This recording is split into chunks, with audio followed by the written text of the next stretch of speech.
6 horas e 47 minutos, estamos de volta aqui no Manhã no Ar. E agora a gente volta ao vivo lá com a Thea Morel, que está no São João Batista, e agora vai falar pra gente sobre a programação das missas, não é isso, Thea? Olá, a tradição aí dos católicos, realizar várias missas ao longo do Dia dos Finados. A gente mostrou agora há pouco, né, a estrutura que foi montada, queria que você detalhasse mais. É uma missa campal bem tradicional. Vão ser várias missas ou tem uma missa principal? Thea, fala pra gente sobre a programação de hoje. Bem, Dani, existem sim várias missas. Daqui a pouquinho, inclusive, começa a primeira celebração às 7 horas da manhã no Seminário São José. E a partir daí, durante toda a manhã, em paróquias diferentes, existem missas que acontecem de hora em hora. Às 8 horas, por exemplo, tem uma missa programada para a paróquia São José Operário também. Depois, às 9 horas, uma missa na paróquia de São Sebastião e às 10 horas, uma missa na paróquia de Nossa Senhora Aparecida. Agora, como você mesmo disse, né, Dani, a principal celebração horas. É uma celebração que vai ser conduzida aí pela paróquia de Nossa Senhora de Nazaré, né, que fica aqui pertinho. Ela vai ser conduzida pelo próprio arcebispo de Manaus, Dom Sérgio Castriani, e ela acontece aqui, olha, Dani, nessa estrutura que já está montada no recuo, né? Ali vão ficar realmente as pessoas que vão celebrar a missa. Aqui, em toda a extensão da Rua Maceió, né, que já está interditada em um sentido, né? As pessoas vão poder acompanhar essa grande celebração, que é a celebração principal. E quando essa missa estiver acontecendo, Dani, além desse sentido aqui da Rua Maceió, que é o sentido bairro-centro, que está interditado nesse momento, vai ficar até o fim da noite, né? O outro sentido também, que é o sentido que vem do centro para o bairro, também vai ser interditado, vai ser fechado, porque a presença do público aqui é muito grande. Tem as pessoas que, como você mesmo está vendo, chegam a todo instante para fazer a visita aqui no cemitério São João Batista, e durante a missa campal, às 6 horas da noite, muito mais gente deve estar aqui para acompanhar essa celebração católica. Além dessas missas que eu falei para você, essas são as principais celebrações nas principais igrejas de Manaus, existem celebrações também em pelo menos 80 igrejas católicas espalhadas pela cidade. Perto da sua casa certamente tem uma, então se você quiser é só chegar lá e acompanhar qual é o horário que vai começar. Sendo que a primeira celebração realmente é aqui às 6 horas da noite. Dani. Thea, eu queria aproveitar para falar contigo sobre esse comércio informal que acaba se formando aí na frente dos cemitérios. São João Batista, muito conhecido, muito famoso, né? Um dos cemitérios mais antigos da cidade de Manaus. A gente vê muitas barracas, muita gente passando por flores, com flores na mão, velas. Esse tipo de homenagem ainda é muito frequente, né? E os comerciantes acabam ganhando um dinheiro extra nesse período. Bastante gente aí, né? Eu estava achando, nos períodos que antecederam, ali nos dias que antecederam, eu estava achando a movimentação não tão intensa, mas a gente vê agora nas imagens que vocês mostram pra gente que tem muitas barracas aí na frente. Muitas barracas, Dani. Tem algumas barracas que foram instaladas aqui em toda a calçada da Maceió, né? E aqui também, olha, como você pode ver, são estruturas que realmente são montadas especificamente para o dia de finados, são estruturas onde as pessoas podem comprar coroas, guirlandas, podem comprar flores realmente. E como você pode ver, quase todo mundo que chega aqui, realmente, nem sempre a pessoa vem realmente com a flor de casa, né? Ela chega aqui e esse comércio informal, ele é muito intenso nesse dia de finados, né? Agora a gente está vendo o início dessa movimentação, que é o início realmente onde muita gente vai poder comprar ou a flor natural ou a flor artificial. Mais tarde, esse estoque aqui, inclusive, ele deve ser reposto, Dani, porque isso aqui não é suficiente apenas para a visitação da manhã, né? E os comerciantes informais acabam realmente tendo uma renda extra nesse momento, nesse dia de finados, né? Isso aqui é uma renda que ajuda a família, muitas famílias, né? E dá aquele reforço realmente, principalmente nesse início de mês de novembro, nesse finzinho de ano. Thea, inclusive as pessoas que moram em Manaus, né, vivem em Manaus, mas têm entes queridos, falecidos em outras cidades, acabam frequentando também o cemitério, que é uma tradição católica, e até o cruzeiro, né, que acaba simbolizando ali todos os túmulos, e aí acender velas. Mas, por outro lado, existe uma preocupação muito grande também por parte da administração. Quando essas velas são acesas, existe às vezes até uma estrutura do Corpo de Bombeiros ali no entorno, porque são muitas velas juntas, para evitar qualquer acidente. Você já viu qualquer movimentação nesse sentido? O Corpo de Bombeiros está aí dando apoio? Existe alguma indicação por parte da administração do cemitério? Sim, Dani, desde as primeiras horas da manhã o Corpo de Bombeiros está sim dando apoio. Então, dois policiais militares do Corpo de Bombeiros passaram, eles ficam de plantão aqui, eles fazem turnos, assim como os agentes de trânsito também, que a gente mostrou na matéria no início, né, no Manhã no Ar, eles fazem turnos de vigilância nos cemitérios da cidade. Nós temos 6 cemitérios, São João Batista é um dos maiores e por ser um dos mais tradicionais, né, Dani, um dos cemitérios onde você pode visitar, inclusive, para observar a arquitetura, as pessoas que realmente são daqui de Manaus, mas têm entes no interior, ou são do interior e estão aqui em Manaus, não podem visitar seus entes queridos, às vezes eles vêm apenas prestar homenagem. Existe um lugar específico aqui no Cemitério Batista onde as pessoas podem acender as velas. Hoje isso é permitido, hoje, dia de finados, é possível que você faça isso sim, porque existe ali o Corpo de Bombeiros vigiando. Mas em outros dias, a administração do cemitério recomenda que isso não seja feito.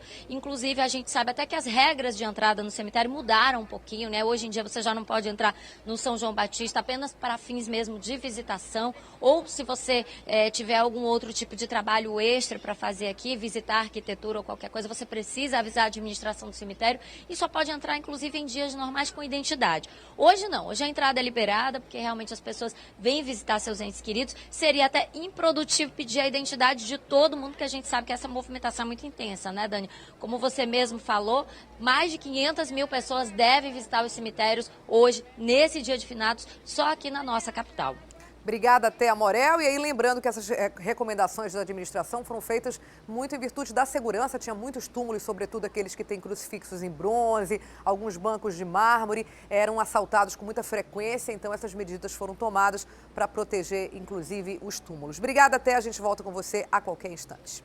E o destaque do Jornal A Crítica de hoje é: reajuste da conta de luz é suspenso no Amazonas. O aumento previsto para esse mês foi proibido pela ANEEL porque a Amazonas Energia não cumpriu as condições exigidas, segundo o órgão fiscalizador. Você pode conferir essa e outras reportagens completas no seu celular ou tablet. É rápido e prático, é só baixar gratuitamente o aplicativo A Crítica Digital. Cadastrando-se, inclusive, você ganha aí um mês de assinatura digital do melhor jornal da região norte do país. O aplicativo está disponível para os sistemas Android e iOS. A Crítica Digital, conteúdo grátis nas suas mãos. Olha só, a gente vai te mostrar agora, 6h54.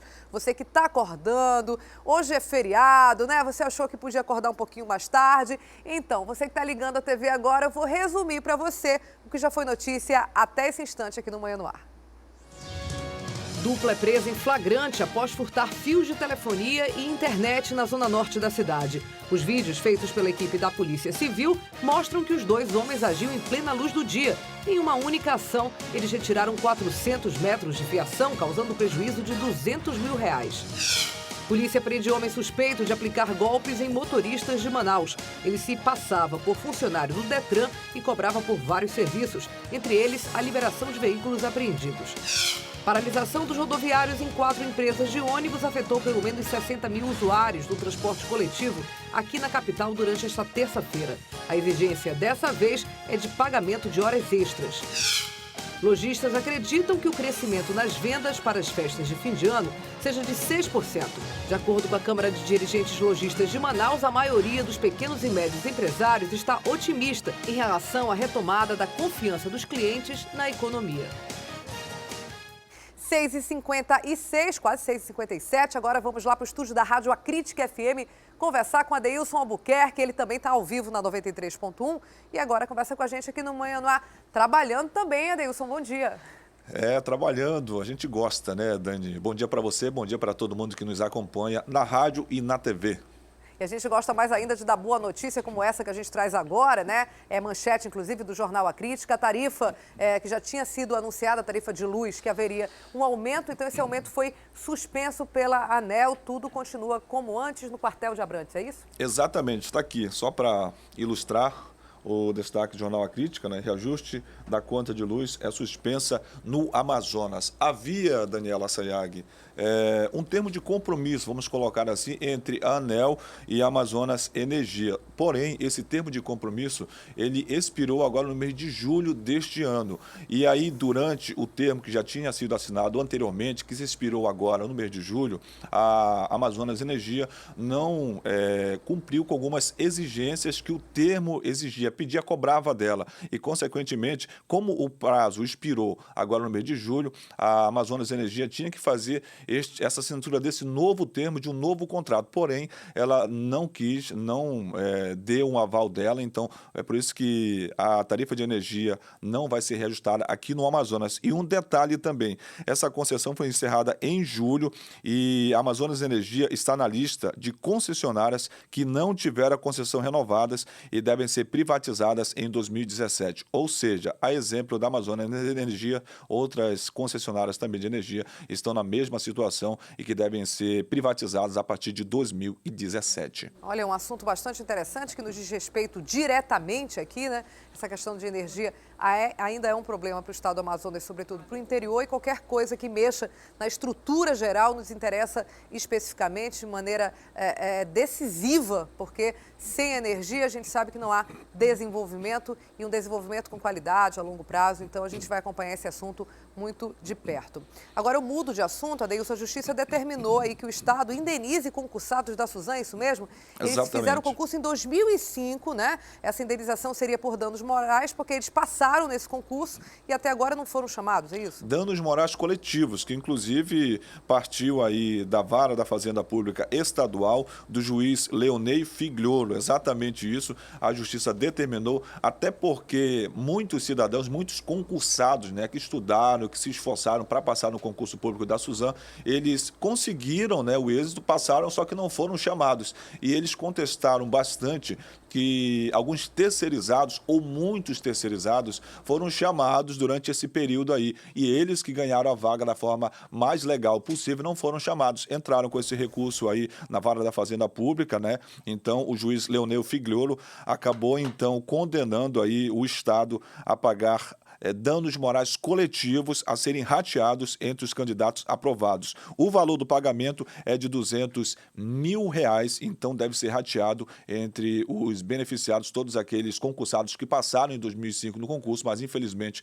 não foram chamados para executar e exercer as suas vagas, as suas funções. Dani. Agora, Adeilson, é uma decisão, eu considero justa, né? Queria saber a sua opinião, porque, como você mesmo disse, a pessoa investe, muitas dessas pessoas gastaram seu horário produtivo, que podiam estar ganhando dinheiro e outra coisa, estudando. Algumas pagaram, inclusive, cursinhos, compraram apostila. Tem um resultado positivo, né? Acredita-se que é um concurso sério, que se você se esforçar e tiver boas notas, será chamado. 11 anos depois, você vê outros concursos sendo realizados, você vê outras pessoas fazendo aquele trabalho como terceirizado, e não pode ficar por isso mesmo. De alguma maneira, tem que haver uma organização para que, se a partir do momento que existe uma convocação de um edital, de um concurso, e pessoas, né, mudam sua rotina para participar e são aprovadas, de alguma maneira elas têm que ser chamadas, senão elas merecem indenização. O que você acha? Claro, sem dúvida nenhuma. Inclusive, entre os argumentos que o juiz Leonei acabou utilizando para condenar o Amazonas a pagar essa multa de R$200 mil por danos morais coletivos, foi exatamente isso, de que eles se esforçaram, trabalharam bastante, como você citou, pagaram cursinhos e, infelizmente, não foram chamados. E nesse período, mais uma vez, a gente ressalta, foram chamadas várias pessoas para atuar terceirizadamente na Suzan. E foi exatamente isso que ele não concordou, realmente apoiou, chegou aí à definição final de que o Estado deveria pagar mesmo sim, até por uma falta de respeito para com o profissional, com a pessoa, com o cidadão que se esforça, que paga, realmente tira do seu bolso, até de onde não tem, acreditando que vai passar e acaba passando. E, consequentemente, é frustrado porque não é convocado, não é chamado para assumir de fato e de direito aquilo que ganhou da forma mais justa possível, que é passar em um concurso público que muita gente espera espera, infelizmente, não é o caso desses concursados da Suzano e que agora entraram com essa situação na justiça e o Estado acabou sendo condenado a pagar R$200 mil por danos morais coletivos a essas pessoas que que passaram da forma mais justa, né, no concurso, mas que infelizmente não foram chamadas e no lugar delas muitos terceirizados estão acabando, ficaram com a vaga dessas pessoas que passaram no concurso em 2004, Dani. 11 anos depois é muito tempo realmente. Obrigada, Deilson. Daqui a pouco, então, eu volto com você. Para quem acompanha a gente agora pela rádio, a caminho dos cemitérios, por exemplo, a caminho dos balneários, por exemplo, eu quero desejar uma ótima quarta-feira aí de feriado. A gente, inclusive, daqui a pouco tem o RC Cop sobrevoando esses principais pontos da cidade, porque a gente sabe que muita gente vai aos cemitérios, depois vai para o lazer ou nem vai ao cemitério, né? Reza em casa, enfim, de alguma maneira tem uma lembrança aí dos entes queridos boa, positiva, mas acaba aproveitando quarta-feira, um feriadão aí no meio da semana para se divertir um pouquinho. Então, a gente quer desejar para essas pessoas que estão a caminho desses lugares um ótimo feriado, mas daqui a pouco eu volto com você. Tchau, tchau, Deilson. Até mais, Dani. E por falar em RC Cop, né, eu acabei de falar que a gente ia sobrevoar, a produção me informou que o RC Cop já sobrevoa a cidade de Manaus. Vamos pegar essa carona lá em cima, ao vivo com Walter Cardoso. Que bela imagem vocês trazem nesse momento pra gente. Aí são imagens do Alex Gomes. Walter, bom dia. Bom dia, é isso mesmo, Daniela. Alex Gomes tem folga nem no feriado, aqui todo mundo trabalhando duro aqui na RC Cop e mostrando essas belas imagens aqui, um céu bonito, um dia bem bonito de Manaus, um clima bem agradável desde as primeiras horas da manhã, desde quando a gente vinha aqui pro Aeroclube para fazer o sobrevoo. Um dia que tem tudo aí para ser bem bonito, bem agradável, Daniela. É um feriado no meio da semana, né? Tudo de bom, todo mundo quer muito. A previsão do tempo para o dia inteiro de hoje, para quem vai para algum sítio, algum balneário, ou para a Praia da Ponta Negra, ou atravessar a Ponte Rio Negro para os balneários do caminho ali de Manacapuru, de Iranduba, Novo Airão. Qual é a previsão, hein? Dá para ter certeza, Walter, de que o dia vai ser de sol?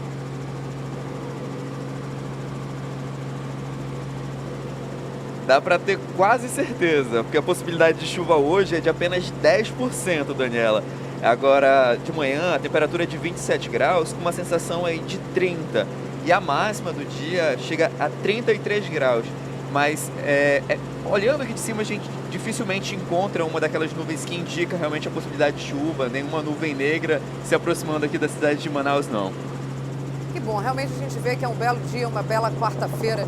Eu vi ali um pedacinho da imagem, a gente está próximo de São João Batista, é isso?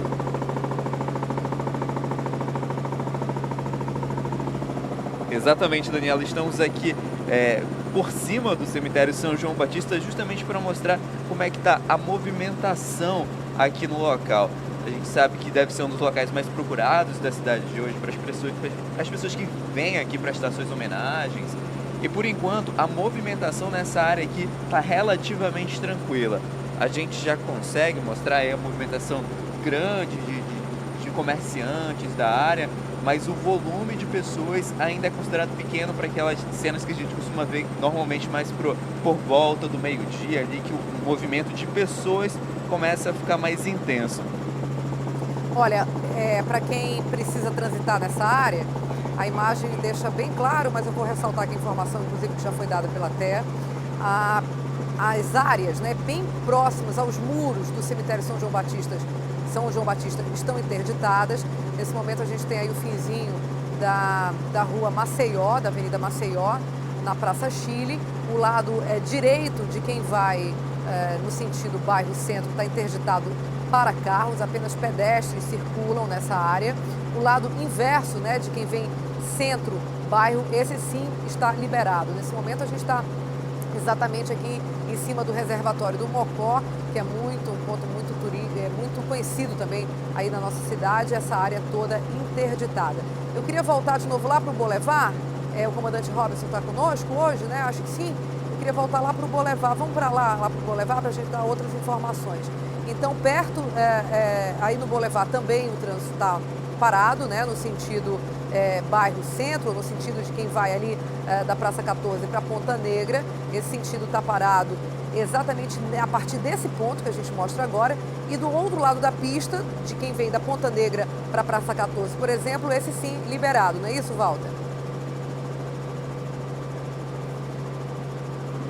Exatamente, todas essas alterações são justamente para dar uma fluidez maior no volume de pessoas. A gente percebe que ainda agora pela manhã, os locais de estacionamento eles já começam a ficar mais escassos aqui nas redondezas. As pessoas procuram estacionar nas ruas próximas, desde a Maceió, antes do desvio, até mesmo ali na Marciano Armon, aquela rua que passa por trás do reservatório do Mocó. Mas por enquanto, assim, a gente percebe que o volume de veículos estacionados já começa a ficar grande. Então, assim, quem for deixar para mais tarde, talvez já tenha mais problema aí para ter acesso ao local, talvez tenha que parar os carros mais longe. Aqui de cima a gente conseguiu notar também que já existe aqueles estacionamentos que as pessoas estão abrindo terrenos para as pessoas estacionarem pagos, né? Pode ser uma alternativa para quem não achar qualquer outro estacionamento na rua, nenhum local mais acessível. Mas por enquanto, o que a gente consegue mostrar por aqui ainda é um cenário mais tranquilo do que a gente costuma ver aí no decorrer do dia.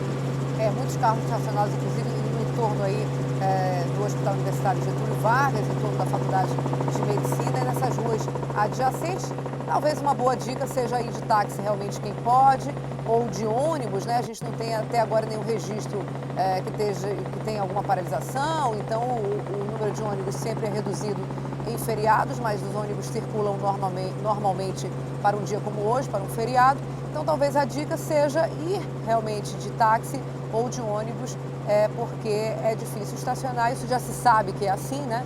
Ou parar nas ruas não próximas, mas não tão próximas assim do cemitério e fazer um trecho andando. Obrigada, Walter. Daqui a pouco a gente volta com você, então, de um outro ponto da cidade. Até já. E a gente mostra agora uma reportagem bem bacana sobre inclusão. É a história de um jovem com deficiência física que sempre teve o sonho de dirigir. O problema é que hoje são poucas as autoescolas que oferecem veículos adaptados para essas pessoas.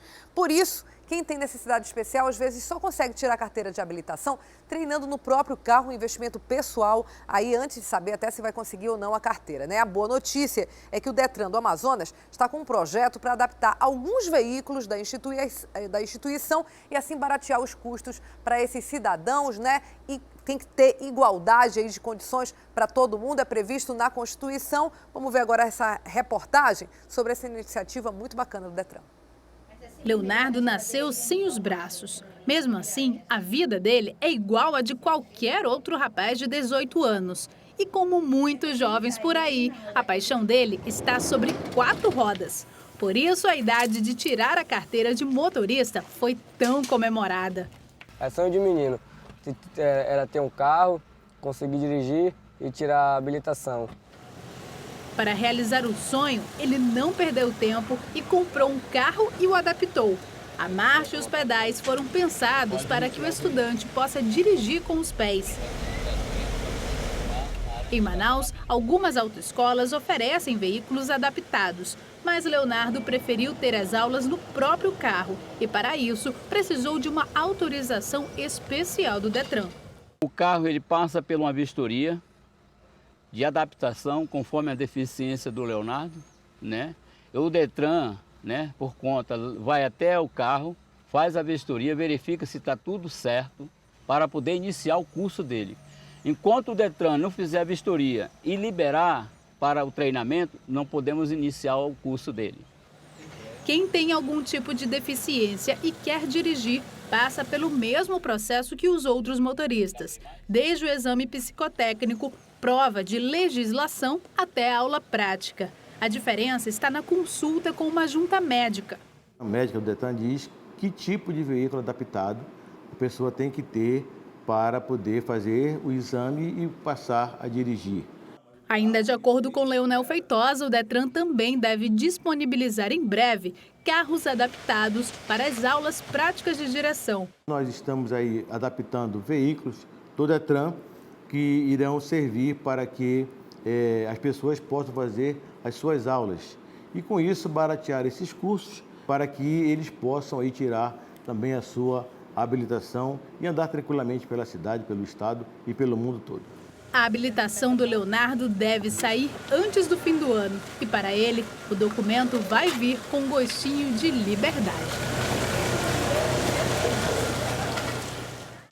O Léo, inclusive, que pratica jiu-jitsu, né? O Léo que nada, né? Ele tem um treinamento específico, inclusive com os botos um treinamento feito pelo Igor, ele consegue nadar imitando ali os botos, uma figura fantástica realmente, que mesmo com esse problema que ele tem físico, não impede dele ter uma vida normal, né, e fazer tudo que um jovem faz, inclusive dirigir. Parabéns aí para o Léo e também para o Detran, que tem essa iniciativa de tornar todos os cidadãos iguais, como prevê a lei.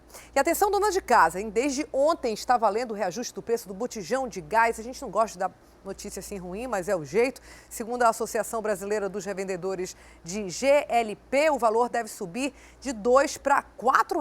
Sobre esse assunto eu falo agora com José Augusto Souza. É isso, Zé? A Petrobras informou que o motivo desse aumento é qual, hein? Dani, a Petrobras informou o seguinte, que não se trata de aumento no preço do petróleo, do barril do petróleo, nem nada, é uma questão de logística. Isso porque a companhia afirma que alguns dos custos nesse processo de distribuição do gás, das botijas de gás, que deveriam ser custeados pelas empresas distribuidoras, acaba sendo pago pela própria Petrobras. Então, para justificar esse gasto extra, é que ela anunciou esse reajuste, que não se passaria de 20 centavos, 70 centavos, dependendo do tamanho da botija. O problema é que sobre esses 20 centavos, 70 centavos, acabam incidindo outros impostos, ICMS e outras alíquotas. Então, a previsão da Associação Brasileira de Revendedores de GLP é que o preço aumente aí R$ 1,00, R$ 1,17 até R$ 4,00, dependendo da botija. No caso da botija de 13 quilos, que é a mais utilizada nas residências, nas casas, né, o preço deve aumentar em torno de R$ 1,17. Então é importante ficar atento, porque esse aumento vai acontecer, a partir de novembro agora já pode acontecer, vai variar aí de revendedor para revendedor, mas o consumidor tem que ficar de olho também para não esperar um aumento aí de R$ 4, R$ 5, porque aí também já é aumento abusivo e vale acionar o PROCON. Obrigada, Zé, pelas informações. Daqui a pouco, então, eu volto com você. Porque agora a gente volta a falar com Walter Cardoso, direto do RC Coop. Ele mostra a movimentação do trânsito agora mais na área da Ponta Negra. Ainda agora a gente mostrou o cemitério, agora a gente vai mostrar quem está indo passear lá no balneário mais famoso e tradicional. Olha, vamos mudar. Na verdade, a Ponta Negra está lá adiante. Antes da gente ir lá na Ponta Negra, a gente está sobrevoando o cemitério Parque Tarumã. Daqui a pouco, então, a gente vai lá na Ponta Negra. Como é que está aí o Parque Tarumã?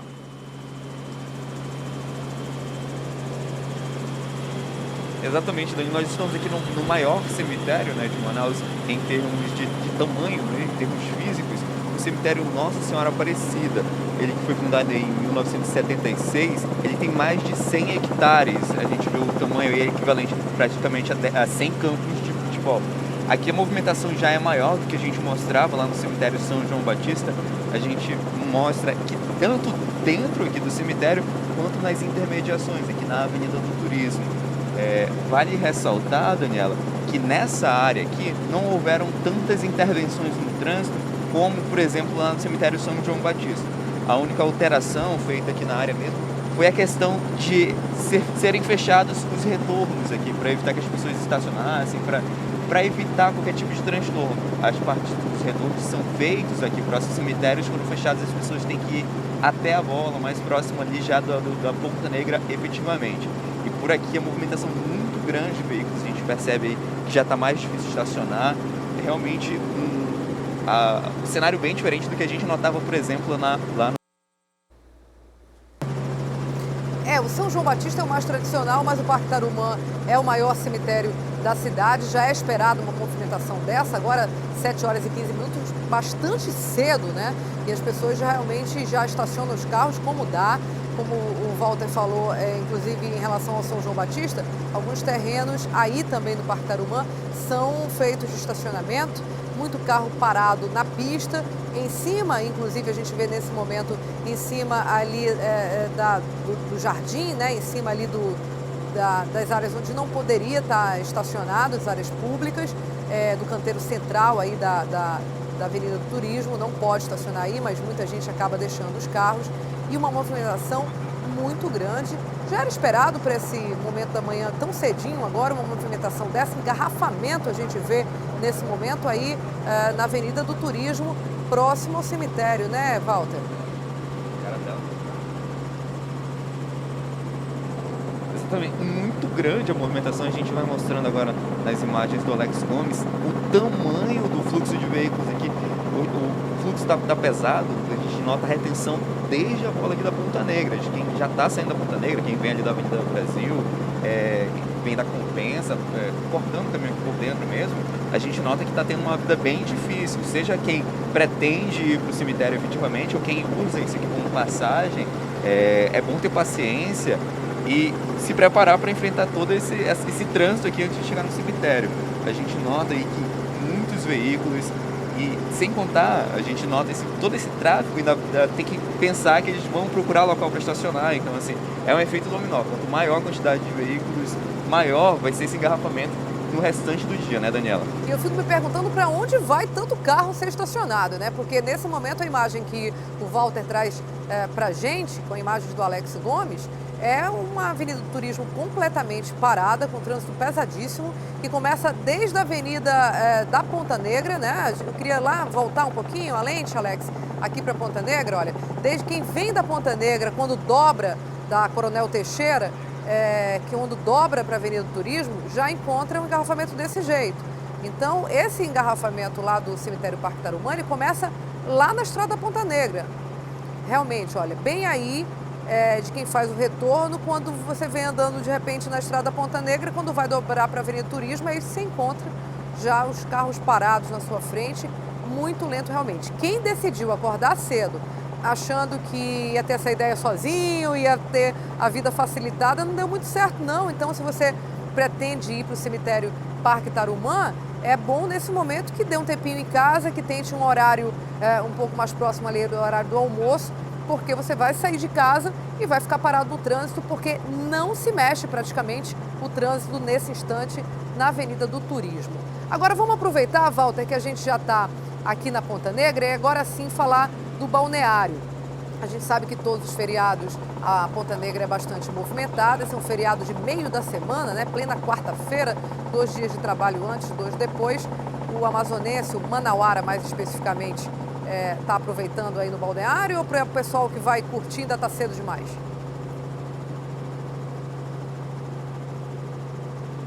Olha, a gente não nota uma movimentação muito grande por aqui, Daniela. Uma coisa que é importante ressaltar, como a gente mostrava agora há pouco, o fluxo no sentido centro-bairro, de quem vem em direção à Ponta Negra, está muito tranquilo. Então quem pensa em fazer esse trajeto, aproveitar para curtir uma praia, está muito tranquilo. O trânsito está pesado mesmo para quem vai no sentido do cemitério. Então quem está vindo nas redondezas aqui, já pensando em direção aqui à Ponta Negra, vai ter uma vida bem tranquila. A gente vai mostrando agora, realmente poucas pessoas acordaram cedo para curtir esse feriado na praia por aqui, né? Poucas pessoas tomando banho, então um movimento muito tranquilo, mas eu acredito aí que no passar do dia, esse movimento aumente, né? Acho que até depois que todo mundo for ao cemitério, prestar sua homenagem, talvez eles tirem um pouquinho do dia aí para curtir com a família aqui desse que é um dos principais pontos turísticos da cidade.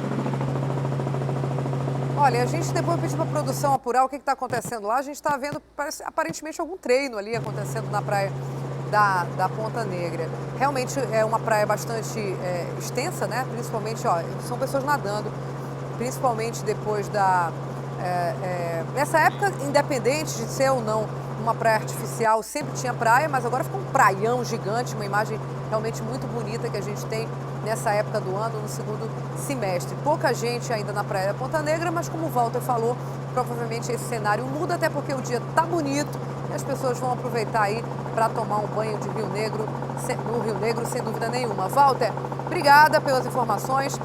Abraço para você, para Alex, comandante Robson. A gente volta a se falar amanhã, direto do RC Cop ao vivo. Obrigada, gente. Até lá.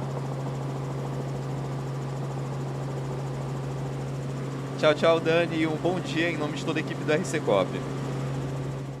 O assunto agora é direcionado a mulheres que estão chegando aí aos 50 anos de idade. Na menopausa, ela assusta algumas mulheres, tem alguns problemas aí por causa disso, a gente sabe, né? Saiba agora como tratar e identificar os sintomas da menopausa. A reportagem da Micaele Cevalho e do Mário Barbosa.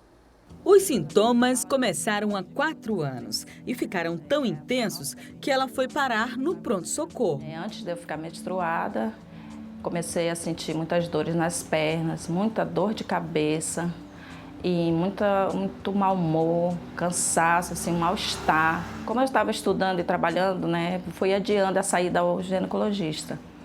Um dia eu passei mal na faculdade, minha amiga me levou no pronto-socorro e o médico falou, né, esses sintomas, pela sua idade, deve ser a menopausa, mas a senhora tem que procurar o ginecologista para fazer os exames, para ver claramente o que é. E hoje eu estou aqui porque é um dia muito importante para a Arlene. É o dia que você vai aí para sua consulta com o ginecologista. Sim, enfim, vou tirar minhas dúvidas se estou ou não na menopausa. Vai lá então, ela está indo para o consultório.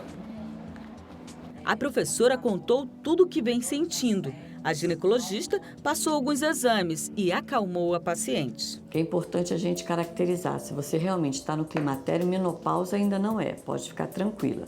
Mas isso aí pode ser, por exemplo, um problema de tireoide, um hipotireoidismo, que também dá uns sintomas semelhantes. E pode ser TPM. Aproveitamos a ida ao ginecologista para tirar algumas dúvidas sobre a menopausa. A menopausa ela é pontual. Menopausa é quando a gente olha para trás e vê que parou de menstruar há pelo menos um ano. Então eu digo que eu estou na menopausa, eu tenho uma data. Climatério são os sintomas. Esses sintomas podem vir antes ainda de eu ter entrado na menopausa e podem persistir ainda um tempo depois de eu já ter entrado na menopausa. Qual o tratamento? A gente pode estar fazendo tratamento com a reposição hormonal em si e pode estar usando os produtos naturais, que são as medicações alternativas. Para as pessoas que têm alguma contraindicação a usar hormônio, com medo de câncer, a gente tem os produtos naturais derivados da isoflavona, que tem um resultado não tão bom, mas que a gente consegue atingir alguns resultados. A reposição hormonal causa câncer? Pode, né? Em algumas mulheres a gente não indica o uso de hormônio, principalmente se ela tem histórico de câncer ou se ela tem um parente muito próximo com história de câncer, a gente possa estar associando um fator genético. Para isso, antes da gente começar o hormônio, a gente tem que estar investigando, pedindo alguns exames para poder iniciar. Sueane já recebeu o diagnóstico do médico. Ela está na menopausa. Os sintomas começaram há 2 anos. Ela optou por não fazer a reposição hormonal e está tomando isoflavona, um produto natural. A Sueane está tomando medicação fitoterápica há cerca de 4 meses. Sueane, o que melhorou com essa medicação e o que ainda te incomoda? Bom, o que melhorou foi a onda de calor noturno, porque antes do remédio eu acordava mais vezes durante a noite, com muito calor, suada, precisava até tomar banho. Qual o principal medo que você tem em relação à reposição hormonal? Com certeza a probabilidade de adquirir um câncer de mama. Que conselho você dá para as mulheres que estão em casa e estão passando pela mesma situação que você? O que você acha que mais ajudou você nesse momento?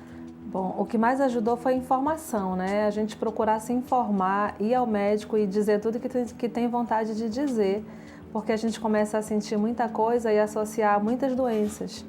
Então a gente começa a entrar em desespero. Então foi o momento que eu sentei também com meu marido e pedi para ele que precisava da ajuda dele, porque o homem, quando ele não está informado, ele não respeita, ele não entende, então te informa e me ajuda. Então eu acho que a informação, juntamente com a cooperação do marido, é fundamental para que a gente consiga passar por essa fase. Olha, o Enem já é nesse fim de semana, viu? Os especialistas alertam, não é mais hora de aprender, aí de ficar se preocupando, e sim de fixar assuntos por meio de exercícios que você já conhece, principalmente aí os da área de ciências exatas. A Natália Freire e o Mauro Moraes vão trazer dicas valiosas nessa reportagem que a gente vê agora, mostra para você dicas de como fazer nesses momentos, nesses dias finais aí que antecedem essa prova tão importante para tanta gente. Este é o Prova, um aplicativo que auxilia professores e estudantes a aprimorarem o desempenho no Exame Nacional do Ensino Médio. Com base em dados de 2009 a 2014, ele fez um levantamento e concluiu o que muita gente já imaginava. A área de exatas é a vilã do Enem. Eu tenho uma certa dificuldade porque eu sou da área de biológicas, então eu tive que vir para o cursinho para ter mais uma base, um reforço. Em exatas, por exemplo, que em matemática eu tenho muita dificuldade e é o que eu estou mais me focando nesses últimos meses para poder tirar uma nota maior. Quem não se preparou não adianta mais correr atrás de todo o conteúdo a poucos dias da prova.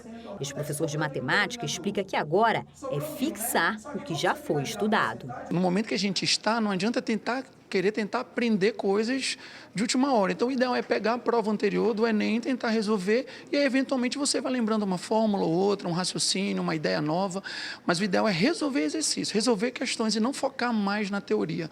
Anote aí outras dicas.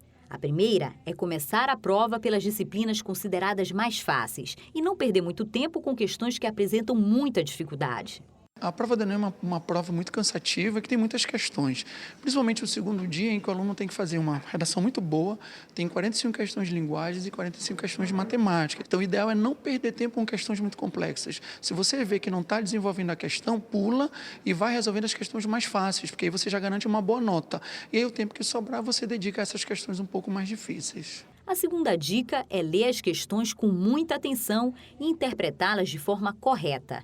Exatamente, porque o Enem não vai exigir de você tanto uso de fórmulas, vai exigir muita interpretação dos enunciados e, a partir daí, desenvolver o problema, principalmente naquela área que envolve proporcionalidade, grandezas proporcionais, razão, regra de 3, porcentagem, análise de gráficos. Então, é importante que você leia com muita atenção para que você entenda bem o enunciado e consiga resolver a questão de modo satisfatório. A última dica é controlar bem o tempo.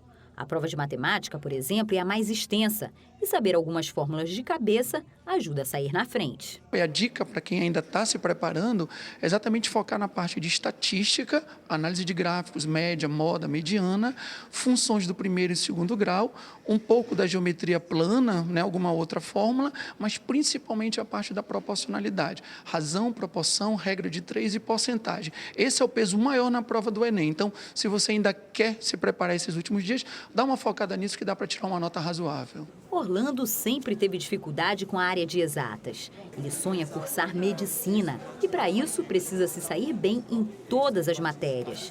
Às vésperas da prova, está confiante. Você acha que vai sair bem nessas disciplinas? Sim, porque eu venho me dedicando muito mais em matemática e em física, já que eu tenho muita dificuldade, elas têm peso na prova.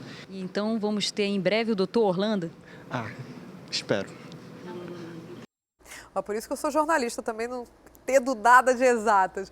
Você que vai fazer aí o Exame Nacional do Ensino Médio nesse fim de semana e ainda está com algum tipo de dúvida, fique atento, porque o INEP montou um esquema de plantão para tirar dúvidas de todos que vão participar da prova. E sobre esse assunto eu volto então a falar com o José Augusto Souza, não é isso, Zé? Como é que vai funcionar então esse esquema de plantão? Vai ajudar muita gente, né? Sem dúvida nenhuma. Sem dúvida, Dani. O número, anote aí, Disque Dúvida do INEP, 0800 61 61 61. 0800 61 61 61. Com esse telefone você pode ligar para saber sobre local de prova, cartão de confirmação, o que pode levar, o que não pode. Esse serviço ele funciona de 8 da manhã às 8 da noite, funciona hoje no feriado e vai funcionar no fim de semana também. Tudo para garantir que que os candidatos possam fazer a prova sem maiores dificuldades. Lembrando que nesse ano tem mais de 8 milhões e 700 mil pessoas inscritas para fazer o Enem agora no dia 4 e no dia 5.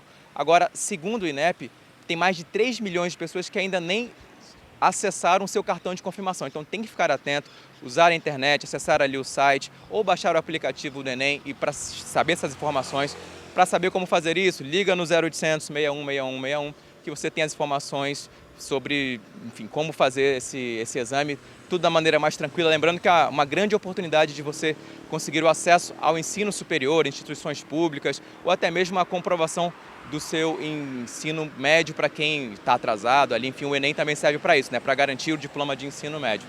Lembrando também, tem muita gente com dúvida ali sobre a questão das escolas que estão ocupadas por manifestantes, que estão reclamando sobre a questão da reforma do ensino médio. Isso acontece principalmente no Paraná e em Minas Gerais. Aqui em Manaus, no Amazonas, pelo menos, não tem nenhuma confirmação de escola ocupada, então as provas vão acontecer no dia normal, no dia que está previsto. Lembrando também que os portões vão ser abertos ao meio-dia e fechados à 1 da tarde, horário de Brasília. Então tem que ficar atento para não chegar ali atrasado e dar de cara com os portões fechados, né, Dani? Zé, no iniciozinho da sua entrada ao vivo, você falou o 0800, teve muita gente com certeza que correu para anotar, né?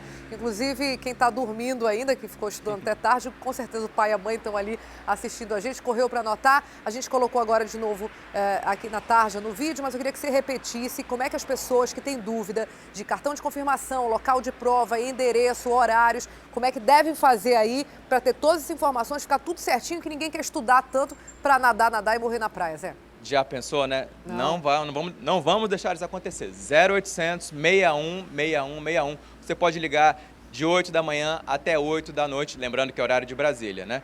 Então, guarda ali aquelas 2 horas de diferença, liga mais cedo e principalmente no dia da prova. Não deixe para chegar lá meio-dia, chega 10 horas, 9 da manhã, às vezes tem engarrafamento também no caminho, você pode se atrasar. Então, chega cedo, toma um café reforçado e garanta uma prova tranquila.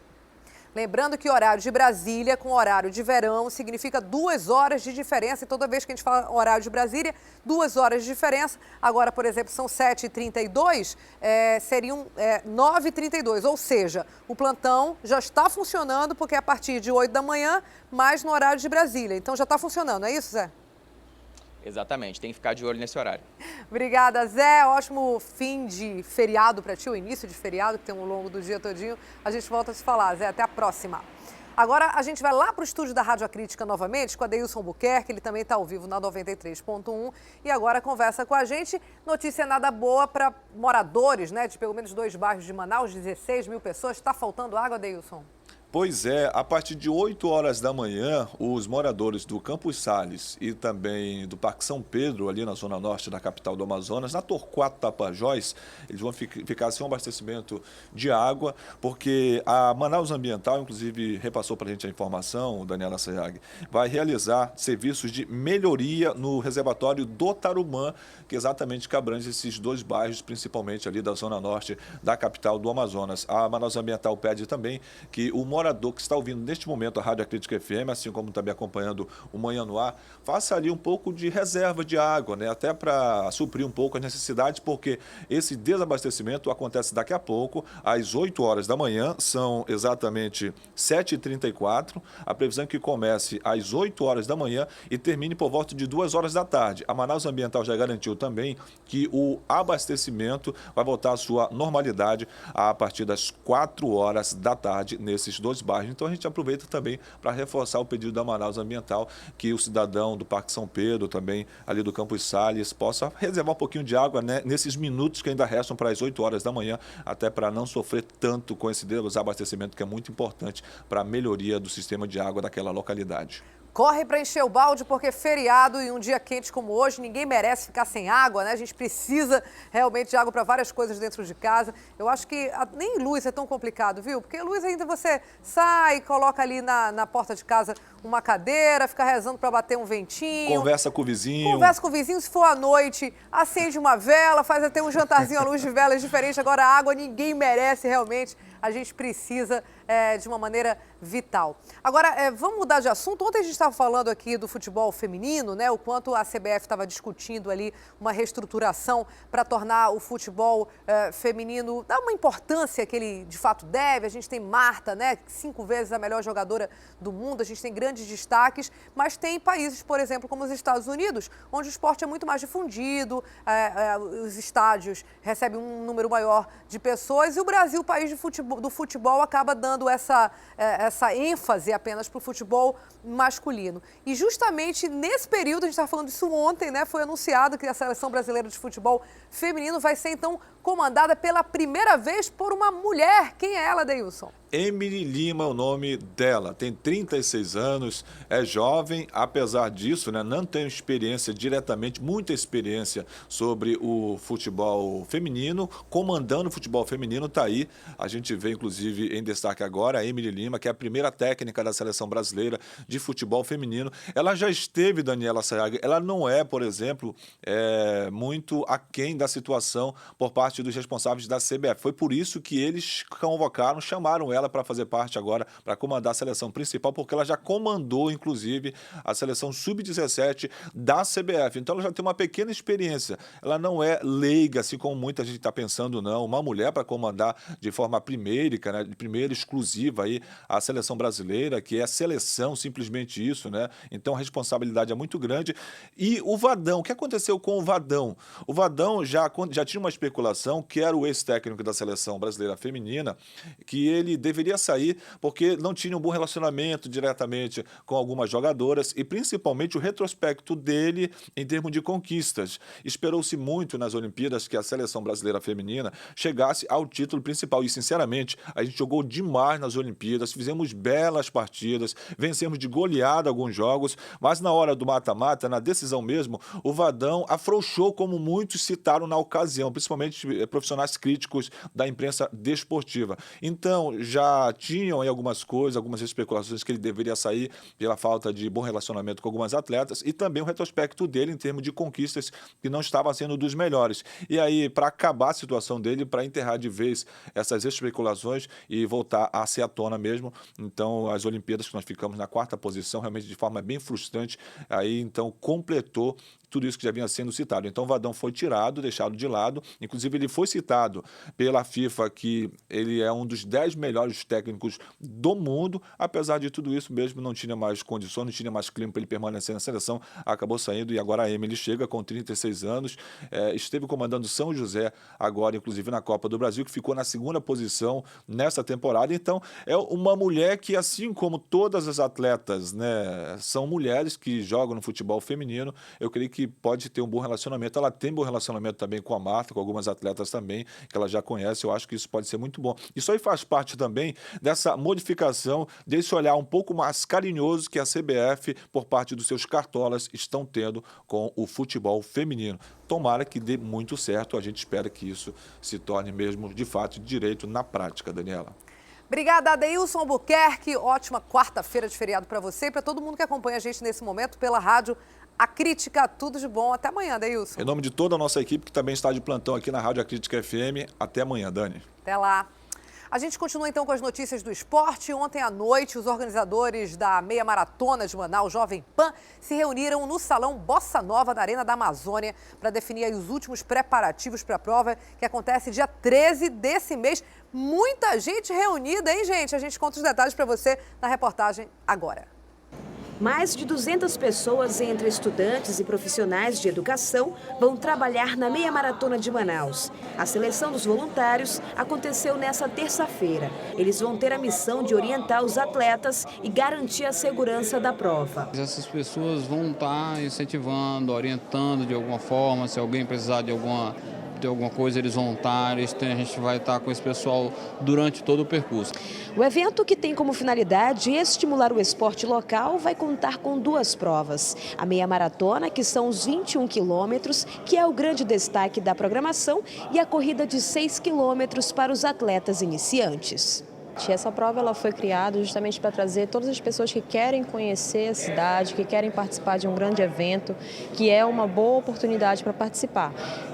Pessoas que querem caminhar, querem participar de uma forma em geral, que o evento da Jovem Pan é sempre muito bom, sempre muito grande. A largada da prova está prevista para as 6 da manhã, no dia 13 deste mês. Os atletas vão sair da Arena da Amazônia, seguem a Constantino Neri até o centro da cidade e voltam pelas avenidas Duque de Caxias e Álvaro Maia até o trajeto final na Arena. São R$30 mil em prêmios, divididos entre as categorias. A expectativa, eu acredito que já é um sucesso por conta das inscrições.